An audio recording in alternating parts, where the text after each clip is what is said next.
Politinė reklama bus apmokėta iš Demokratų sąjungos vardan Lietuvos politinės kampanijos sąskaitos. Sveiki, mėly tinklalaidės klausytojai ir žiūrovai. Šiandien sveikiname su jumis, kviesdami ne tik susipažinti su mūsų Demokratų sąjungos vardan Lietuvos programa, tačiau ir kviesdami iš arčiau susipažinti su mūsų kandidatais į Europos parlamentą. Šiandienos pokalbio tema – saugus žmogus įtemptame laikotarpyje. Europoje tvyro karo baimė, susidurėme su geopolitiniais iššūkiais ir kintančia realybė. Nerima kelia gyventojų psichinė sveikata. Savižudybių skaičius Lietuvoje nuosekliai mažėja, tačiau rodikliai išlieka prasčiausi Europoje. Be to, dėl prastos fizinės ir emocinės sveikatos, jau keliarius metus iš eilės pusė kariniai tarnybai pašauktų jaunuolių neatitinka keliamų reikalavimų. Vyksta ir skaitmeninė revoliucija, dirbtinis intelektas neišvengiamai keičia gyvenimo įpročius, išstumia dalį darbuotojų iš darbo rinkos, prastos demografinės prognozės, Europos visuomenė sensta. Kyla ne vienas klausimas. Kokia ateitis laukia ES piliečių, kaip apsaugoti kiekvieną žmogų nuo kylančių iššūkių ir kaip prisitaikyti prie neišvengiamų pokyčių, užtikrinant Europos stabilumą bei plėtrą. Apie tai šiandien ir kviesime pasikalbėti su šios laidos dalyviais. Noriu pristatyti Europos komisijos narį atsakingą už aplinką, vandenynus ir žuvininkystę, ekonomistą, Demokratų sąjungos vardan Lietuvos sąrašo Europos parlamentą lyderį Virginijų Sinkevičių. Sveiki. Sveiki. Taip pat kviečiame susipažinti su epidemiologe, gydytoja, Visuomenės sveikatos centro Vilniaus departamento direktorė, bei taip pat kandidatė į Europos parlamentą Rolanda Lingienė. Sveiki. Sveiki. Šiandien pokalbėje dalyvauja ir saugumo ekspertas, Sauliaus Skvernelio patarėjas bei kandidatas į Europos parlamentą Arnoldas Pikžirnis. Sveiki. Taip pat dalyvauja Seimo narė, dirbanti Europos ir užsienio reikalų komitetuose, kandidatė į Europos parlamentą Rūta Miliūtė. Sveiki. Sveiki. Na, o šią diskusiją moderuosiu aš, Jaunųjų Demokratų sąjungos pirmininkė ir taip pat kandidatė į Europos parlamentą Fausta Roznytė. Pradėkim. Norisi pradėti nuo Europos komisijos nario Virginijaus Sinkevičiaus. Jūsų vedamo sąrašo Europos parlamentą šūkis skamba taip: veikianti Europa kiekvienam ir kasdien. Socialinė politika yra vienas kertinių ES politikos ramsčių. Savo kalbose esate sakęs, kad socialinė politika turi užtikrinti tinklą, kurio pagalba žmogus atsidūręs, sakykime, socialinė atskirtyje, rizikoje, turėtų užtikrintumą, turėtų galimybę vis dėlto oriai gyventi. Tad kokie yra jūsų programos siūlymai? Skaitėme apie europinę pensiją, 4 dienų darbo savaitę, pažangę reguliacinę aplinką dirbtinio intelektų naudojimui. Kodėl tai svarbu? Kaip suteiksite daugiau galių žmogui toje socialinėje politikoje? Tai pradėti turbūt reikėtų nuo to, kad ko mes siekiame bendrai, nes daugelis ir čia esančių žmonių, ir žmonių mūsų sąraše dirbo ties programa. Ir aš manau, kad per pastaruosius 4 metus, ko Lietuvos politikoje labai smarkiai pristigo, tai elementarios empatijos.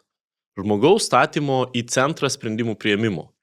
Ir tas biurokratinis požiūris į žmogų dėja, bet lėmė rezultate dar didesnį susiskaldymą, daugelį žmonių išsigandusių, pasimetusių ir matant, su kokiais tiek geopolitiniais, tiek galų gale transformacijos iššūkiais susiduria visuomenė, tai aišku, nepadeda tiek žiūrėti į ateitį valstybei, planuoti, progresuoti, tiek galų gale stiprinti tą bendrą norą visuotinai gintis ir čia turbūt ir buvo pagrindinis elementas. Mūsų sudėtos gairės siūlymai programoje, jie aišku remiasi į tai, kas jau yra kažkiek tai pradėta, kur yra komisijos siūlymai, kur yra pradėtos diskusijos Europoje ties tais tokiais karščiausiais taškais. Pirmiausia, aišku, socialinis ramstis. Tai mes matome, kad Europos Sąjungoje tų kompetencijų jų nėra labai daug. Pagal sutartis Europos Sąjunga turi pakankamai mažai kompetencijų, bet ši komisija padarė tuos pirmuosius žingsnius ir aišku, mes norėtume juos užpildyti turiniu, mes norėtume matyti realius sprendimus, kurie horizontaliai veiktų visas Europos Sąjungos šalis. Kai mes kalbame apie dirbtinį intelektą kaip pavyzdys, tai, aš manau, čia labai svarbus yra aiškumas, nes daugelį atvejų žmonės yra apipinti baimėmis, kad tai galų gale pakeis kažkurias profesijas ir taip toliau. Aš manau, Tai yra galimybė, tačiau aišku, kad ta galimybė turi būti suvaldyta su atitinkamomis rizikomis, bet tai yra galimybė vėlgi siekti vieno iš mūsų programinių punktų, tai yra mažinti biurokratiją. Tai aš nesiplėsiu dabar apie kiekvieną programinį punktą, nes aš manau, kad šita laida tam ir skirta išanalizuoti. Mes turime mūsų sąrašo veidus, kurie irgi kiekvienas iš savo srities pakomentuos, bet esminė programos nuostata, tai yra veikianti Europa kasdien ir kiekvienam. Ką mes norime pasakyti žmonėm, tai kad mes matome jų problemas, mes matome tą stygių empatijos politikoje ir mes norime atliepti žmogaus kasdienius iššūkius, kad jis pirmiausiai jaustųsi saugus namuose, tėvynėje, Lietuvoje, Europoje ir aš net neabejoju, kad tuomet ir, kai mes kalbame apie gynybinę sąjungą, tai yra fundamentalus laiptelis, nuo kurio galime atsispirti ir eiti toliau. Empatija, labai toks gražus žodis, atrodo, jis tinka ir sveikatos politikai. Gerbiama Rolanda, jūs buvote COVID pandemijos laikotarpiu, atrodo, pirmoji fronto linijose siekiant kovoti su šia liga. Ar šiandien mūsų visuomenė jau išgyvena po covidinės pasiekmes, nes buvo matomas ir augantis psichinių sveikatų problemų skaičius? Su kokiais iššūkiais mes dar šiandien susiduriam? Tai visų pirma, reikia pasakyti, kad COVID-19 pandemija buvo didžiausia šimtmečio ne tik ekonomikos, bet ir sveikatos krizė. Ir nėra gyvenimo srities, kurios jinai nebūtų palietusi. Stojo ištisos pramonės šakos, lėtėjo prekyba, gamyba, tame tarpe ir vaistų ir medicinos priemonių, ką mes labai aiškiai pajutom.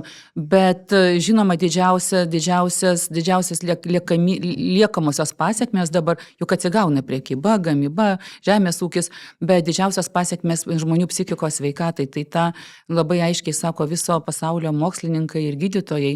Ir Eurobarometro praėjusių metų birželio mėnesio duomenys rodo, kad apie 46% europiečių tame tarpe ir Lietuvos gyventojų yra patyrę psichikos sveikatos sutrikimus per paskutinius 12 mėnesių. Tai žinoma, kaip dar mes matome praktiškai, tai eilės pas psichiatrus, ypatingai pas vaikų psichiatrus, kas kelia iš tikrųjų didelį susirūpinimą, labai padidėjo, nes pandemijos metu iš viso buvo nutrūkęs prieinamumas. Šiuo metu vis tiek tas poreikis nėra patenkintas. Ir dar mūsų susirūpinimą kelia tai, kad šitie sutrikimai pasireiškia labiausiai pažeidžiamam grupėm. Tai yra vaikams, tai yra jaunuoliams, tai yra senyvo amžiaus žmonėms ir moterims. Be to taip pat labai aiškiai jaučiasi skirtumai, kur psichikos sveikatos problemų yra daugiau, tai ir žemesnės pajamas gaunantys žmonės, regionuose esantis, tai rodo prieinamumo klausimą. Ir kitas, dėl ko dar labai sunku iš to liūno išbristi, karas prieš Ukrainą. Irgi taip pat nepadeda pasveikti nuo šitų pokovidinių problemų, taip pat klimato kaita jaunimas jaudinasi ir dėl to išaugę pragyvenimo kaštai, netikrumas dėl ateities, karo naratyvas. Tos problemos iš tikrųjų yra labai rimtos ir reikės daug metų, kad iš viso šito išeiti. Jūs norit, Virginijau, papildyti? Ne, aš manau, kad čia mes visi bendrai sutarėme, kad ta situacija, kuri prasidėjo ties su COVID pradžia, tas neapibrieštumas, jį iš tiesų užsitęsė, ypatingai su prasidėjusiu karu. Ir kaskart aš grįžęs į Lietuvą, kalbėdamasis tiek su savo draugais, artimaisiais, tiek susitikdamas su gyventojais, aš girdžiu tą patį klausimą apie karą. Žmonės iš ties jaučia nerimą, žmonės pergyvena dėl to ir čia reikėtų tvirtų žinučių, ne žinučių, kur abejojama, ar kaimyninė Lenkija mus gins ir po to atvykęs Lenkijos premjeras griežtai tą paneigė, ne žinučių, kad galbūt NATO neveikia, bet atvirkščiai žinučių, rodančių, kad tie žingsniai, kuriuos mes įgyvendinome nuo 90-ųjų metų, jie mus apsaugo, mūsų gyventojus apsaugo ir turėjimas lietuviško paso, tai yra vieno galingiausių pasų pasaulyje, yra taip pat ir apsauga. Aišku, kad mes turime investuoti į atgrasimo priemonės, apie kurias Arnoldas pakalbės gal detaliau, bet tos žinutės laikymo nuolatinėje baimėje žmonių, tai ką Rolanda ir minėjo, dėja, bet nepadeda. Kai pirmą kartą turbūt mes susidurėme su situacija, kai daugelis jaunimo dabar galvoja, kad jie gyvens prasčiau nei jų tėvų karta. Ir jų tėvų karta mes kalbame apie tuos po sovietmečių augusius žmonės. Tai yra, kur apskritai laukiniai vakarai buvo. Ir dabar jaunimas žiūrėdamas į tą artimiausią perspektyvą, jie nemato pozityvo. Ir tai mane labai neramina. Tai nėra tik Lietuvos problema, tai yra apskritai turbūt dabar didelė problema Europoje, bet Lietuvoje jinai ypatingai aštri. O dar grįžtant prie psichinės sveikatos, mes apie karą ir jo keliamą nerimą pakalbėsim, bet Rūta, norisi pasidžiaugti, visai neseniai tapot mama ir gerbiama Rolanda minėjo, kad moteris ir mamos tampa ta pažeidžiama socialinė grupė. Norisi paklausti, kaip mūsų valstybė ir kaip ES užtikrinti mamų psichologinę sveikatą, kokių politikos pokyčių reikia, kad moteris būtų įgalinta ir kad tapusi mama jaustųsi saugiai. Iš tiesų, mamystė yra labai didelis džiaugsmas, to pačiu didelė atsakomybė, kurią atneša ir nemažai iššūkių. Ir vienas iš tų iššūkių yra susijęs, kaip jau ir minėjote, tiek jūs, Fausta, tiek Rolanda, tiek Virginijus, yra psichologinė, emocinė sveikata, psichinė sveikata. Aktuali tema tiek Lietuvoje, tiek ir Europoje. Ta parodo ir prieš kurį laiką vykusi konferencija dėl Europos ateities, kuris skatino visus europiečius išsakyti savo nuomonę apie jiem aktualias problemas. Pasisakė apie 50 000 europiečių ir buvo suformuotos gairės. Sveikatos temoje viena svarbiausių ir daugiausia palaikymo sulaukusi tezė buvo ta, kad visi europiečiai turi turėti vienodas galimybės gauti aukštos kokybės medicininę priežiūrą, ypatingai atkreipiant dėmesį į psichinę sveikatą. Lietuvoje tai vis dar yra problema. Trūksta mums emocinio raštingumo, trūksta atsparumo psichiniam problemom, gebėjimo atpažinti tas problemas, žinojimo, kur kreiptis, ieškoti pagalbos, galų gale tos pačios profesionalios pagalbos yra trūkumas ir poreikis. Ir susidurime su stigmomis. Apie tai kalbėti nėra drąsu, o tie, kas kalba, ne visada sulaukia palaikymo ir teigiamo dėmesio, gali būti ir labai atvirkštinė neigiama reakcija. Labai gaila, kad tik po ypatingai skaudžių įvykių Lietuvoje mes atkreipėme dėmesį į mamų psichinę sveikatą, pradėjome garsiau kalbėti apie pogimdyvinę depresiją, o statistika sako tai, kad 1 iš 5 moterų, kuri tampa mama, susiduria su rizika susirgti pogimdyvinę depresiją ir jaučia vienokius arba kitokius simptomus ir požymius. Pamatėm, kad mūsų sveikatos sistema labai daug dėmesio skiria nėščiųjų priežiūrai, gimdymui, vėliau vaikelio priežiūrai, tačiau mama yra dažnai paliekama viena tvarkytis su nerimu, su baimėmis, su įvairiomis emocijomis. Mes, politikai, dažnai kalbame apie demografijos gerinimo strategijas, gimstamumo skatinimą, bet tam, kad tai veiktų, turime neabejotinai atsižvelgti ir atsisukti į šeimas, kurios sulaukia vaikų. Kokios pagalbos jiem reikia, su kokiais iššūkiais to šeimos susiduria, tiek mamos, tiek tėčiai. Nevyriausybinės organizacijos ir moterų organizacijos yra nuveikusios nemažą darbą, sukūrusios socialinės iniciatyvas, savitarpio pagalbos grupės, bet mums tikrai reikia politikoje sisteminių pokyčių. Ir išskirčiau 3 tokias sritis, grupės, į ką reikia atkreipti dėmesį. Tiek ir nėštumo metu turi būti šeimom prieinama kokybiška informacija, pasiruošimas tėvystei. Turi būti mokoma atpažinti psichikos sveikatos iššūkius tiek ir pačių šeimų, tiek ir jų aplinkų ir ypatingai medicinos personalo, kuris labai daug bendrauja su moterimi, kuri vis dar, kol jinai dar laukiasi. Kitas dalykas, antras dalykas, tai turi nelikti Lietuvoje akušerinio smurto.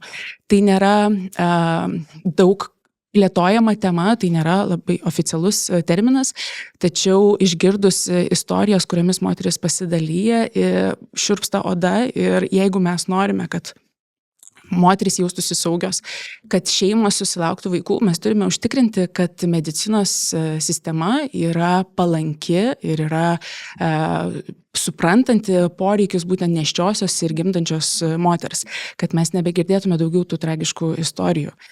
Na ir trečias dalykas, tai yra priežiūra po gimdymo. Yra labai gerų ir kitų šalių pavyzdžių. Galime pasiklausyti, ką šneka pačios šeimos, kokios tos pagalbos reikia. Nes didžioji dalis dėmesio jinai atitenka naujai gimusiam vaikeliui, kas yra tikrai nuostabu. Kas mėnesį vizitai pas gydytoją, skiepai, tačiau mama ir tėtis gali jaustis likę nuošaly su savo problemomis.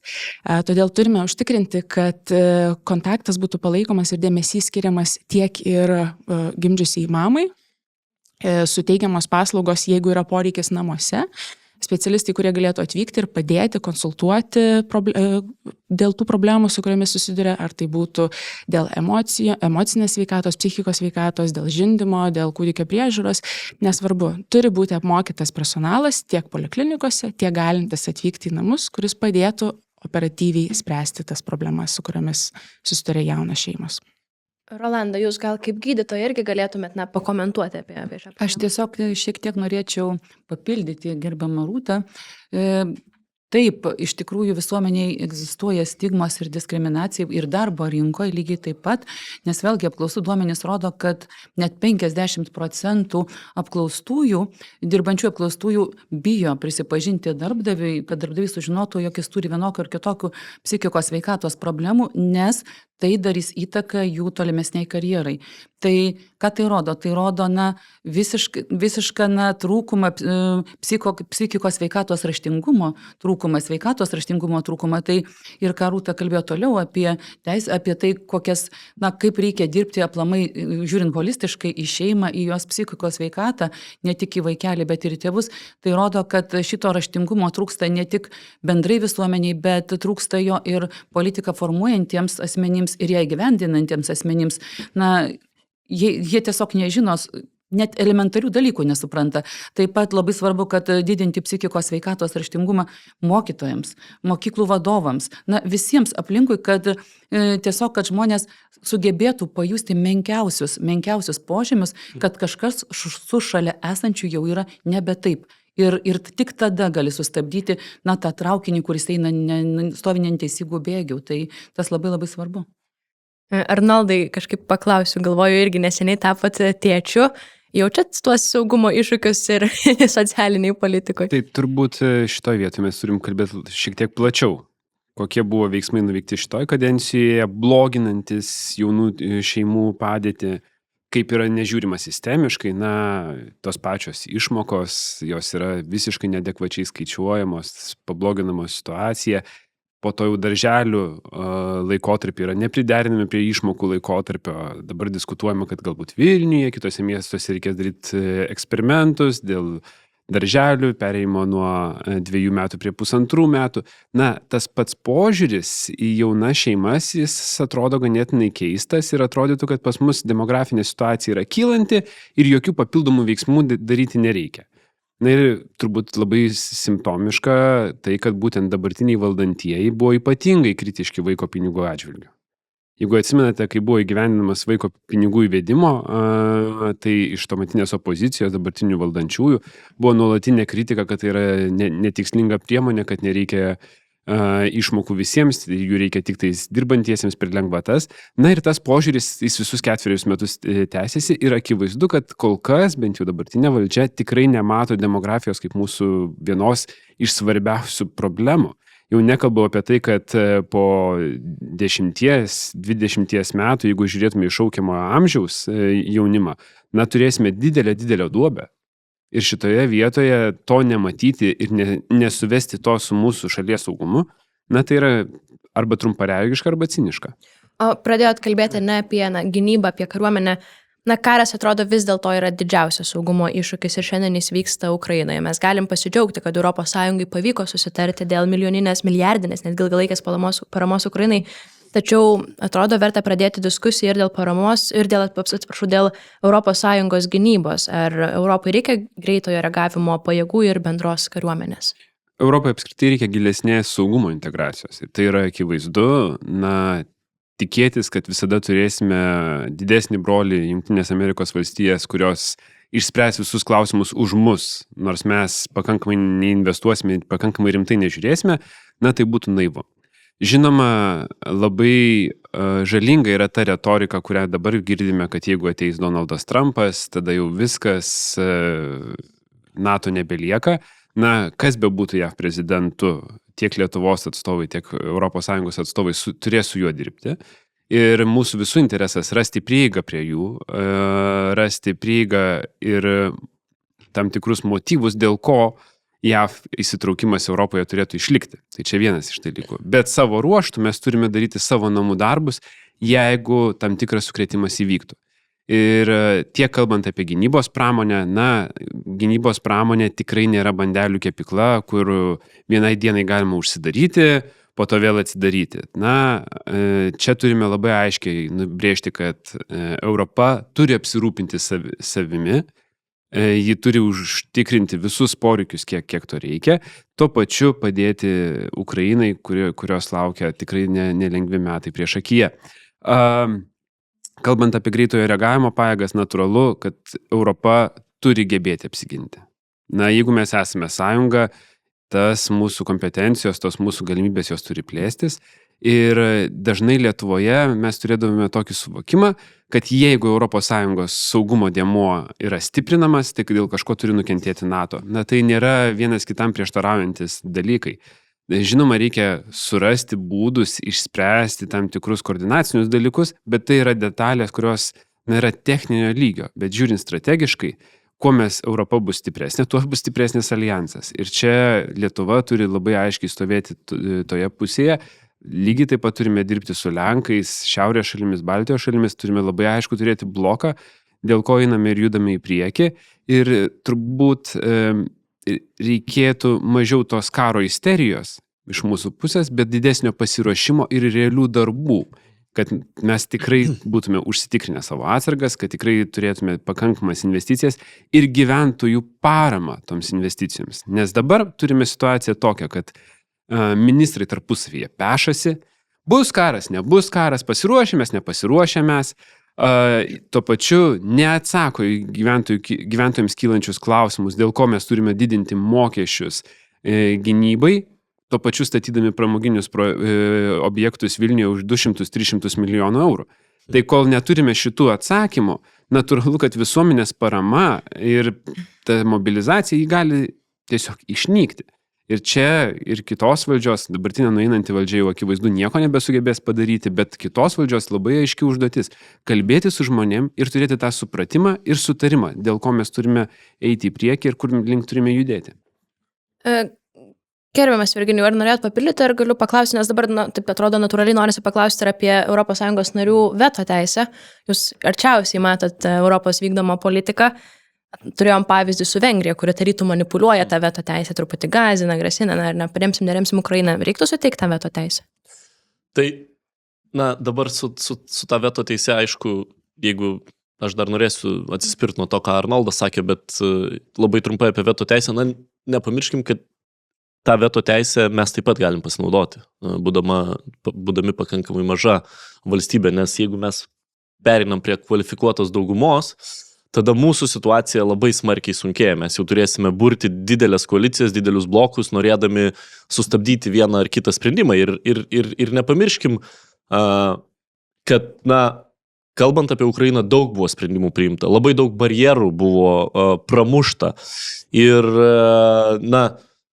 žinoma, tas Vengrijos balsas skambėjo garsiausiai, nes jie priešinosi tokiems, sakyčiau, elementariems, privalomiems sprendimams, bet už kadro vyko irgi kovos ir aišku, tiek Lietuva, tiek galų gale Lenkija ar kitos Baltijos šalis, jos taip pat tą teisę gali pasinaudoti. Tai aš šioje vietoje neskubėčiau naikinti tos ne veto teisės, labiau aš tai vardinčiau kaip sprendimo priėmimo bendru tuo sutarimu, pritariant visom valstybėm, nes šiuo atveju mums, kaip mažai valstybė, aš manau, mes turime daugiau iš to išlošti, nei pralošti, kaip be būtų sudėtinga, bet tame ir yra ypatingumas ES ir jis labai smarkiai skiriasi nuo Lietuvos politikos, kad tu privalai išgirsti kitas 26 šalis ir rasti bendrą kompromisą. Ir kompromisas nereiškia, kad tu pralošiai, bet kompromisas reiškia žingsnį į priekį. Lietuvoje dažnu atveju, ypatingai pastaraisiais metais, mes matome, kad yra arba su mumis, arba prieš mus politika. Ir aišku, tai yra žalinga, nes tai neskatina diskusijos. Bet atsispiriant nuo to, ką kalbėjo Arnoldas, aš labai džiaugiuosi, kad komisija žengė tuos pirmosius žingsnius apie gynybos pramonės skatinimą ES ir naujasis parlamentas, nauja komisija privalės tai gilinti, tai kartu aišku ir gilins Europos integraciją ir taip pat, žinot, JAV visada mūsų bus strateginis partneris numeris 1, su kuriuo mes dalinamės tas pačias vertybės, sutarėme dėl tų pačių vertybių, jas atstovaujame pasaulyje, jungtinėse tautose, mes pasisakome už pasaulio tvarką tokia, kokia jinai yra dabar. Tačiau negalime mes irgi būti įkaitais rinkimų nuotaikų, rinkiminių retorikų, nes aš sutinku su Arnoldu, kad po rinkimų retorika labai dažnai keičiasi, nei ji būna prieš rinkimus. Todėl Europa, būdama tikrai ekonomiškai labai stipri, vienas stipriausių blokų pasaulyje, ypatingai kalbant apie mūsų prekybos apimtis, gynybos prasme irgi privalo būti tokia, sakykime, toks bastionas, kuris atgrasytų net nuo noro galvojimo galų gale apie kažkokius veiksmus prieš vieną ar kitą bloko narę, nes ES bus stipri tiek, kiek bus stipri silpniausia šalis ar silpniausia bloko grandis. Kalbant bendrai apie visas rytis, apie kurias netgi mes aptarinėjome ir prieš tai. Bet vienas fundamentalus dalykas, kalbant apie fondą, kur man labai patiko, ką mes priimdami komisijoje sprendimus, sudėjome akcentus. Pirma, tai mes akcentuojame Europos gynybos pramonę ir jos užkūrimą, skatinimą. Tai reiškia, kad darbo vietos, inovacijos kursis čia Europoje, dėl to ir Lietuvoje.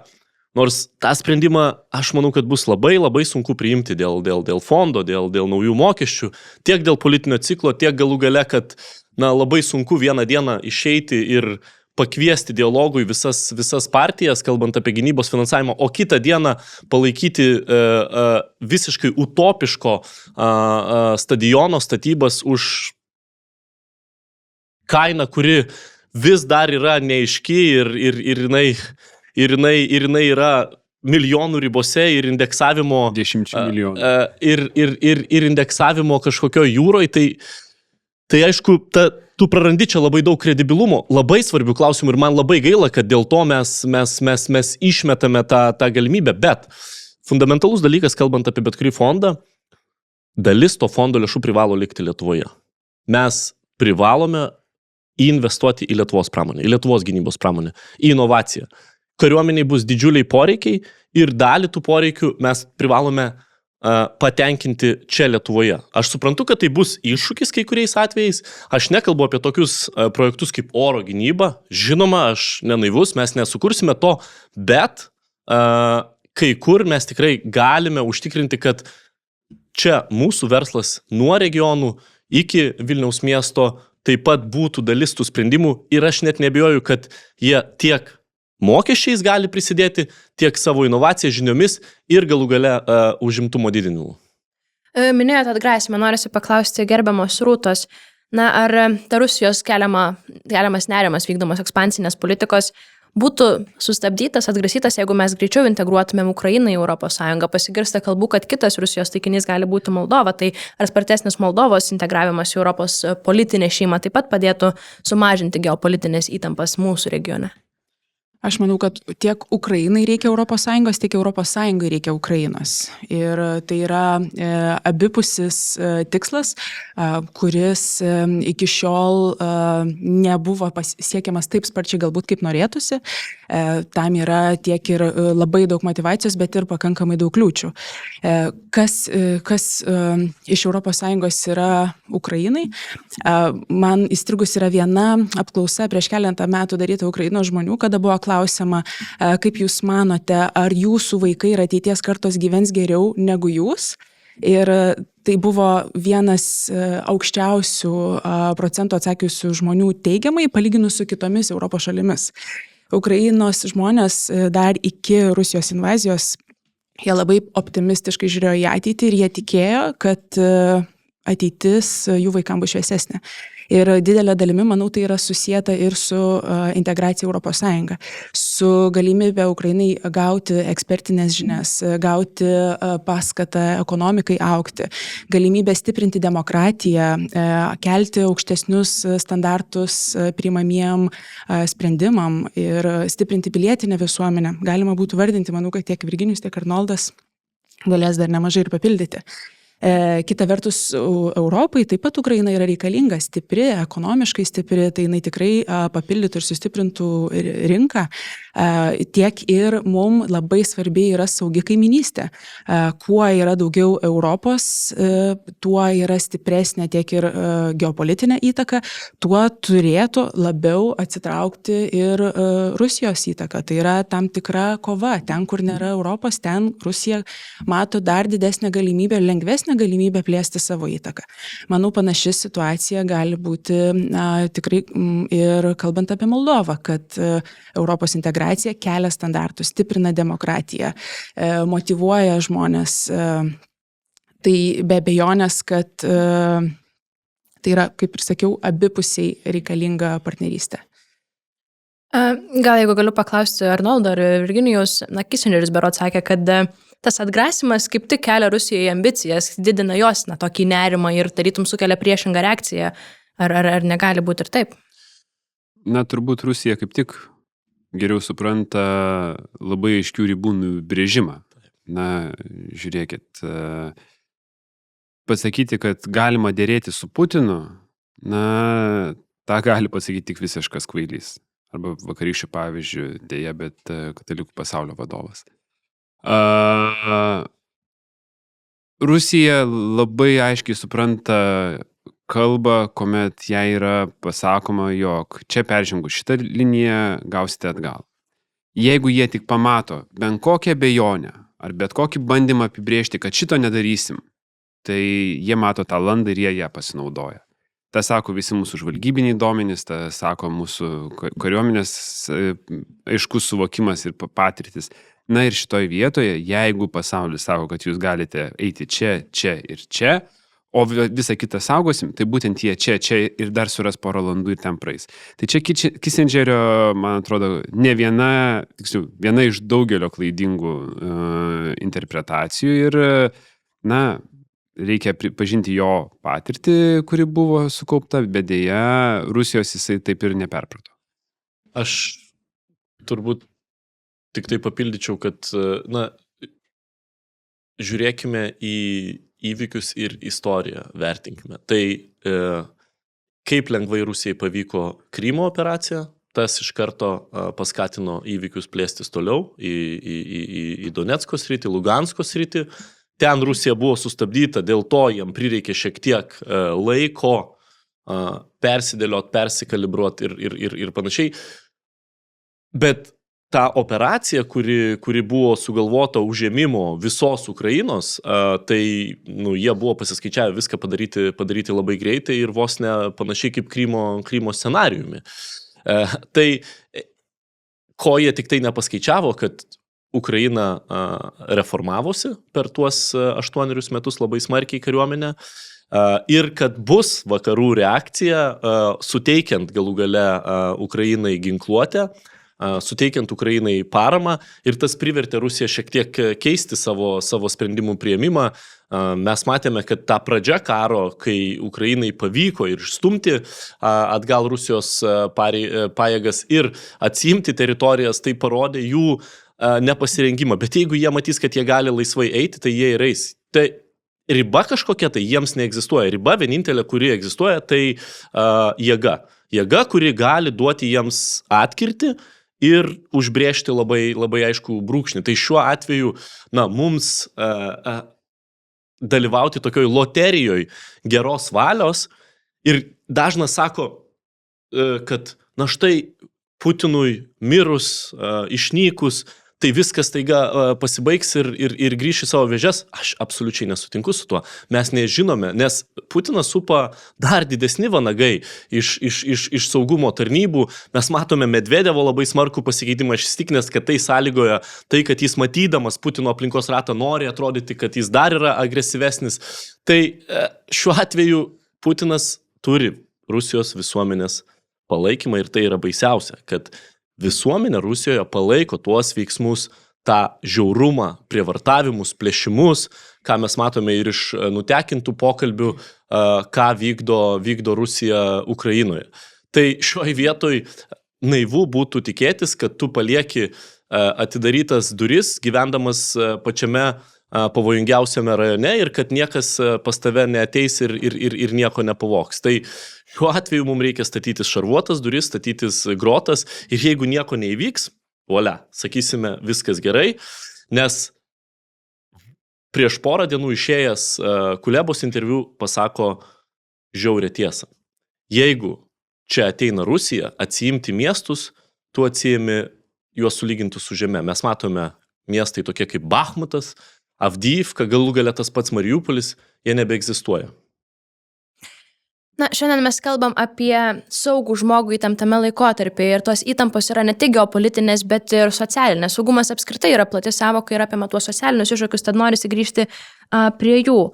Arnoldai, infliacija Lietuvoje tarytų mažėja, gyventojų perkamoji galia auga, bet mes turim didelį skurdą, turim didelę atskirtį. Pasirodo, kad kas 5 žmogus Lietuvoje patiria skurdo riziką. Kaip siūlysite šį klausimą spręsti? Turbūt visų pirmiausia, reikėtų keisti požiūrį. Reikėtų žiūrėti į visą Lietuvą ne kaip priedėlį prie Vilniaus, bet matyti realybę visur. Ir tikrai neramina dabartinių valdančiųjų, tai paties ministro Gentvilo, Laisvės partijos atstovų pozicija, kad galbūt net ir nedarbo išmokos yra žalingas dalykas, galbūt reikėtų iš viso atsisakyti, kad žmonės eitų tiesiog dirbti, ar kad parama jaunoms šeimoms įpirkti pirmąjį būstą yra nereikalinga, perteklinė. Vien tokie pasvarstymai turbūt siunčia labai blogą žinią, kad jums ateities šioje valstybėje nėra. Ir mes turime kalbėti tiek apie tų pačių bazinių pajamų bazės plėtimą. Turime vieną pavyzdį, kuris yra tikrai sėkmingas, turime žiūrėti ir toliau. Pasaulis keičiasi, dirbtinis intelektas, technologijos lemia, kad tikrai to rankinio darbo mažės. Bet to pačiu yra kitas dalykas, kuris dėja, bet per pastaruosius 3 metus yra ypatingai apleistas, tai yra investicijos į gamybą Lietuvoje.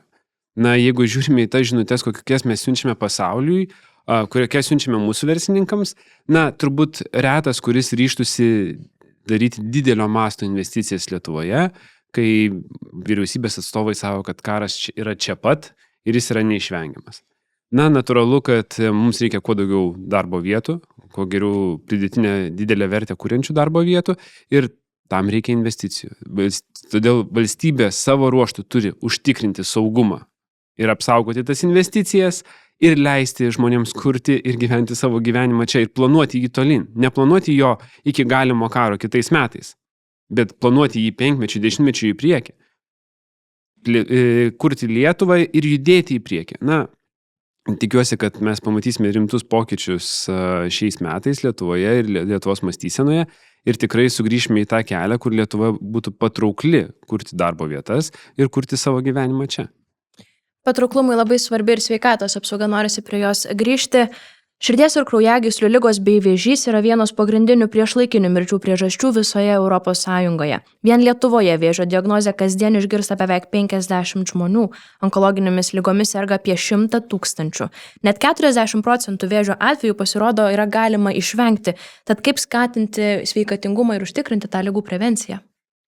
Taip, tai dar tik norėčiau pasakyti, kad Lietuvos gyventojai pagal tikėtiną gyvenimo trukmę atsilieka nuo Europos vidurkio beveik 5 metais. Tai čia yra, skėtinė problema. Lietuvos vyrai gyvena beveik 9 metais trumpiau nei moteris. Taigi esame ES gale pagal mirtingumą, kurio galima išvengti tiek prevencijos, tiek sveikatos priežiūros priemonėmis.